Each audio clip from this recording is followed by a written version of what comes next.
Tahu masyarakat sudah muak dengan gaya cara politik mereka yang selalu merasa paling benar, paling istimewa, paling kemudian sok mewakili umat Islam, paling ijtihad politiknya mewakili agama. Itu loh kemarin ketika Pilgub Jawa Barat khususnya nih dengerin. Saya mau tanya, tantangan iman di zaman sekarang saya mau tanya besar atau kecil? Yang sering ngerusak iman umat ada atau tidak? Ayah apa loba? Ayah apa loba? Apalagi di Purwakarta, betul? Betul? Betul? Saya mau tanya, di Purwakarta yang sering menebarkan kesesatan ada atau tidak? Ada tidak? Saat jadi bupati di Purwakarta menebarkan kesesatan dengan berbagai macam perayaan ada tidak? Ada tidak? Mau jadi gubernur, lo mau nyebarin kesesatan satu provinsi. Saya mau tanya, kalau yang kayak begini biarin apa lawan? Biarkan atau lawan? Saya mau tanya. Bismillahirrahmanirrahim. Assalamualaikum warahmatullahi wabarakatuh. Sahabat, jumpa kembali dengan channel Babe Lukman Har. Sahabat dimana saja berada, semoga senantiasa diberikan kesehatan dan keberkahan dalam segalanya. Amin ya robbal alamin. Sahabat, reuni 212 yang gembar-gembor mengundang Pak Prabowo dan elit politik Gerindra dan lainnya ternyata dipantau jong alias nihil, yang ada hanya dari politisi PKS. Sahabat, di acara tersebut menyampaikan sepertinya membalikan fakta yang sebenarnya, dan ini terasa aneh dan seperti lawakan yang membuat banyak orang tertawa mendengarnya. Baik sahabat, mari kita simak videonya sampai selesai. Assalamualaikum warahmatullahi wabarakatuh. Hamdan syukurillah. Sahabat Indonesia Plural yang saya hormati dan saya banggakan, selamat pagi. Saya lagi memantau acara reuni 212. Kenapa saya pantau? Karena katanya, kata panitia, mengundang Pak Prabowo dan banyak politisi Gerindra, ada Habibur Rahman dan lain sebagainya. Saya pengen lihat apakah Pak Prabowo akan datang di reuni 212 bersama dengan Pak Rizik Syihab. Dipantau langsung sahabat, jadi ada saksi. Itu ternyata tidak ada. Yang ada hanya dari politisi PKS saja, Hidayat Nur Wahid ya. Dan ada yang aneh, Rizik Syihab itu ada yang aneh. Kenapa? Dia mengatakan, ini pertarungan udah selesai, Pilpres sudah selesai, Pilgub sudah selesai, pemilihan bupati sudah selesai, wali kota sudah selesai.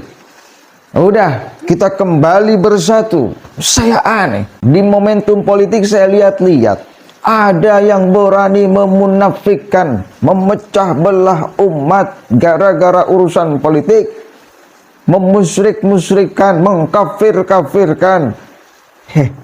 Dia ngomong ke siapa ya? Nanti akan saya sodorkan, Bim. Yang memecah umat itu siapa, Bim? Ya, biar Habib tahu, biar Kang Rizik tahu. Di momentum kemarin, Pilpres atau Pilgub paling dekat, Pilkada paling dekat, siapa yang memecah belah umat, Bim? Ya, nanti saya akan kasih tahu. Nih, kita lihat dulu. Atau sudah merasakan bahwa dengan gaya politik mereka sudah tidak bisa kemudian menggiring masyarakat untuk kemudian ikut komandonya, akhirnya akan merubah gaya politiknya. Makanya itu sesuai prediksi saya, kalau basis mereka kan salah satu di Jawa Barat nih, Kang Deddy menang di Jawa Barat, maka mereka akan merubah gaya politiknya. Sekarang mereka gaya politiknya udah nggak laku kok di Jawa Barat. Fakta, jelas, nyata, realitasnya seperti itu. Dibuktikan dengan kemenangan Kang Deddy Mulyadi yang diserang habis-habisan oleh kelompok itu. Gitu. Nanti akan saya sodorkan. Kita lihat dulu nih ceramah Kang Rizik. Simak sahabat.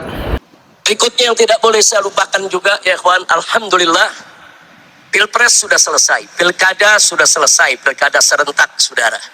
Jadi jangan lagi ke depan ini baik Pilpres maupun Pilkada memecah belah kita. Berbeda pilihan dalam politik itu biasa. Makanya saya kaget begitu ada perbedaan pilihan.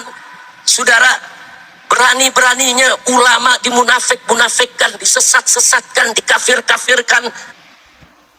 Iya, kita dari dulu paham, Bib. Kita tahu dan kita yang terus mengkampanyekan itu. Jangan sampai gara-gara urusan politik umat dipecah belah, masyarakat dibelah. Jangan sampai. Tapi tahu nggak, Bib? Yang memecah belah masyarakat di bawah itu adalah bila ada ulama yang tiba-tiba mengeluarkan fatwa wajib memilih A.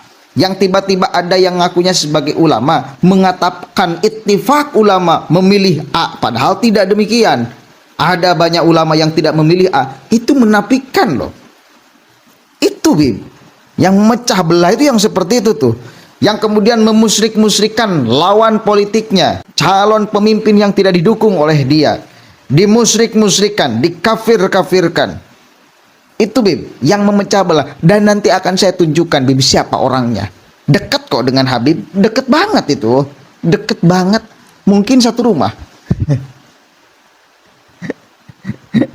Lanjutkan dulu nih. Jangan. Ada habaib, ada ulama berbeda pilihan dengan kita, saudara. Masing-masing punya ijtihad politik. Wajib untuk kita saling menghormati, saudara. Jangan mau dipecah belah, saudara. Yang bertarung orang lain, yang dapat kekuasaan orang lain, yang dapat kursi orang lain, yang dapat uang orang lain. Tapi kenapa harus rakyat yang diadu domba, rakyat yang baku pukul, dan rakyat yang dipecah belah? Jangan mau lagi kita diadu domba, setuju? Siapa yang suka mengadu domba? Kang Rizik siapa? Siapa yang selalu mainannya seperti itu? Siapa? Teman-teman Anda, Pak Rizik. Saya kasih tahu ya satu kali lagi. Teman-teman Anda, Pak Rizik. Satu kali lagi mungkin ingin merubah gaya politiknya ya. Sudah tidak beda lagi. Jawa Barat rungkatnya habis-habisan kok. Yang kemudian didukung oleh mereka rungkatnya habis-habisan. Gaya politik mereka sudah tidak laku di Jawa Barat. Yang kemudian orang mengklaim bahwa ini adalah basis politik masa mereka. Tak laku. Tak laku. Dirubahlah gayanya. Tahu masyarakat sudah muak dengan gaya cara politik mereka yang selalu merasa paling benar, paling istimewa, paling kemudian sok mewakili umat Islam, paling ijtihad politiknya mewakili agama. Itu loh. Nih sebelum saya lanjut, ini Bib, contoh orang dekat Anda kok yang memecah belah kemarin ketika Pilgub Jawa Barat khususnya nih dengerin. Saya mau tanya, tantangan iman di zaman sekarang saya mau tanya besar atau kecil? Yang sering ngerusak iman umat ada atau tidak? Ayah apa loba? Ayah apa loba? Apalagi di Purwakarta, betul? Saya mau tanya, di Purwakarta yang sering menebarkan kesesatan ada atau tidak? Ada tidak? Saat jadi bupati di Purwakarta menebarkan kesesatan dengan berbagai macam perayaan ada tidak? Ada tidak? Mau jadi gubernur,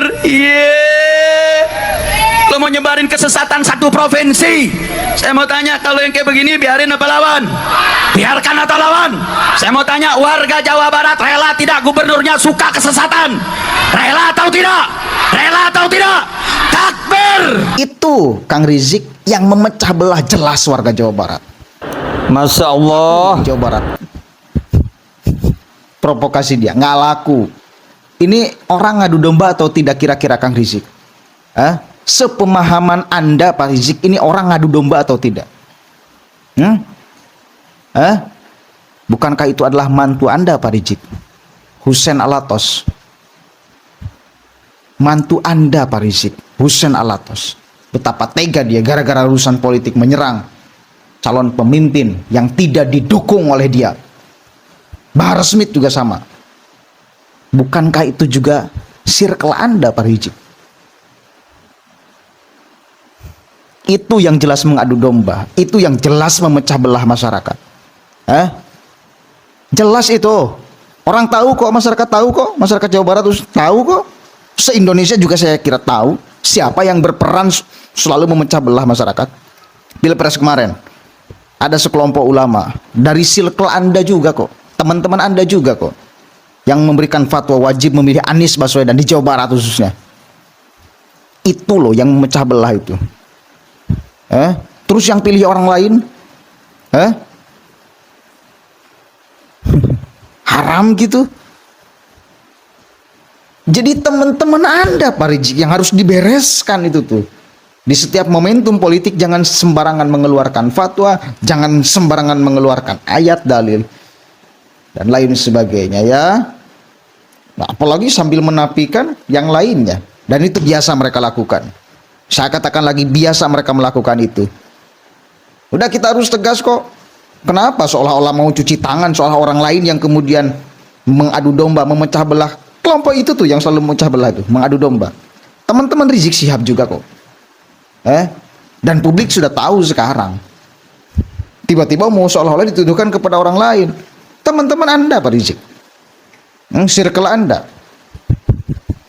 orang-orang yang mengimam besarkan Anda, ya meskipun faktanya imam kecil. Nah, kita harus jelas dan tegas sekarang. Tak bisa lah. Lanjut nih. Siap bersatu. Siap. Siap bersatu. Siap. Takbir. Nggak apa-apa, kita beda-beda pendapat, nggak apa-apa saudara. Hanya saja kita mau ingatkan semua saudara, di dalam memilih pemimpin, jangan lupa jadikan Al-Quran dan As-Sunnah sebagai pedoman kita. Al-Quran dan As-Sunnah sudah menuntun kita bagaimana cara memilih pemimpin. Ya, model bagaimana pemimpin yang harus kita pilih, ikuti saja. Selama kita berpedoman kepada Al-Quran dan As-Sunnah, Al-Ijma' dan Qiyas, saudara, serta apa-apa sudah disampaikan oleh para ulama-ulama salaf kita, insya Allah kita tidak akan terjerumus ke dalam jurang kebingungan. Enggak, kita enggak bakal bingung. Kita bingung memilih pemimpin karena meninggalkan Quran dan Sunnah. Kita bingung milih pemimpin karena kita jauh dari Al-Quran dan Sunnah. Kalau kita ikut Al-Quran, As-Sunnah, Al-Ijma', Al-Qiyas, saudara, begitu juga petunjuk dari para ulama kita yang ikuti, insya Allah kita tidak akan pernah bingung dan kita tidak akan pernah bisa dipecah belah. Ini bukan masalah Al-Quran dan Sunnahnya, semua berpedoman merujuk pada itu kalau umat Islam, bahkan di dalam menentukan sikap pilihan politik. Masalahnya di tafsir orang, dan tafsir orang itu sesuai dengan kepentingan biasanya. Udah simple dan sederhana lah. Kemarin pas Pilpres sudah jelas itu, contoh nyata real, kelihatan ada sekelompok orang yang mempatwakan wajib. Dasarnya apa itu coba? Wajib memilih Anies. Wajib memilih Anies. Apa coba itu dasarnya? Apakah Al-Quran? Mana teks Al-Quran yang mewajibkan memilih Anies Baswedan? Hadis, mana hadis yang mewajibkan memilih Anies Baswedan? Ijma, mana ijma ulama yang mewajibkan memilih Anies Baswedan? Ulama salafus soleh mana? Tafsir mereka, tafsir politik mereka. Jadi yang problem itu bukan ayat Al-Qur'annya, bukan hadisnya, bukan ijmanya, bukan kiasnya, bukan ucapan ulama salafus soleh, tetapi sekelompok orang yang disandarkan pada kepentingan politik lalu mengeluarkan fatwa, mentafsirkan ayat Al-Quran sesuai keinginan nafsu syahwat politiknya orang yang didukungnya. Itu yang problem. Hati-hati, jangan terkecoh. Jadi bantahan saya itu, problemnya bukan di teks Al-Qur'annya, karena teks Al-Qur'annya seringkali benar, tepat teksnya kayak gitu. Tafsirnya yang seringkali diselewengkan, disesuaikan dengan kepentingan politiknya. Wajib memilih Anies, dasarnya mana? Tidak wajib memilih Ganjar, tidak wajib memilih Prabowo, dasarnya apa? Nggak bisa menjawabkan, karena ini hasil ijtima ulama. Ijtima ulama berapa? Dari mana? Dasarnya apa? Dasarnya apakah untuk kemaslahatan umat, untuk agama, untuk kepentingan politik dia dan kelompoknya? Kan untuk kepentingan dia dan kelompoknya, bukan disandarkan pada kepentingan umat keseluruhan, bukan disandarkan pada kepentingan agama, menafikan peran ulama yang lain. Kan itu yang problemnya di sana. Gimana sih Pak Rizik? Begitu Pak. Lanjut nih. Maka itu hari ini, sebelum saya akhiri saudara, saya ingin mengajak semuanya kembali ke dalam barisan. Yuk kita rapikan soft kita. sudah menyadari sopnya berantakan. Barisannya sudah tidak lagi kemudian berbaris. Iya, sudah carut marut. Iya. Sudah sedikit orang yang ikut arahan politik dia tuh. Kemarin sebelum pencoblosan itu, Syekhu datang ke Mekah menemui Rizik Syihab. Suswono di Jakarta, wakil Pak Ridwan Kamil juga datang ke Mekah menemui Rizik Syihab, berharap basis masa umat Islam itu ikut barisan Rizik Syihab karena menganggap imam besar. Faktanya apa yang terjadi? Syekhu di Jawa Barat kalah 20%. Kang Deddy Mulyadi 62%. Suswono di Jakarta juga keok, saudara. Satu kali lagi, dia sudah merasa bahwa barisannya berantakan. Kekuatan politik dia sudah tidak sebesar dulu. Karena ada keseimbangan informasi, maka kita berterima kasih di dalam konteks ini kepada media sosial. Karena berkat media sosial mampu menjadi penyeimbang informasi sekarang. Informasi yang sumbang menjadi tegas sekarang. Tuduhan tidak benar kepada Kang Deddy Mulyadi, misal di urusan Pilgub Jawa Barat, sudah tidak laku sekarang karena ada fakta yang disodorkan. Musyrik, faktanya tidak. Ingin membuat Purwakarta, wilayah Jawa Barat menjadi wilayah kemusyrikan. Faktanya ketika memimpin Purwakarta juga tidak demikian. Ekspresi budaya, ekspresi seni dianggap kemusyrikan, ekspresi agamanya tak Anda catat dan hiraukan satupun, tak Anda anggap kebaikan. Merubah kawasan prostitusi menjadi taman yang begitu indah, masjid yang begitu megah, tak pernah Anda bahas satupun. Baca tulis Al-Quran di sekolah, baca kitab kuning di sekolah, tak disebutkan sebagai prestasi ketika Kang Deddy memimpin Purwakarta. Nyunan patung itu dibahas nanti, dan orang masyarakat Jawa Barat sudah tahu.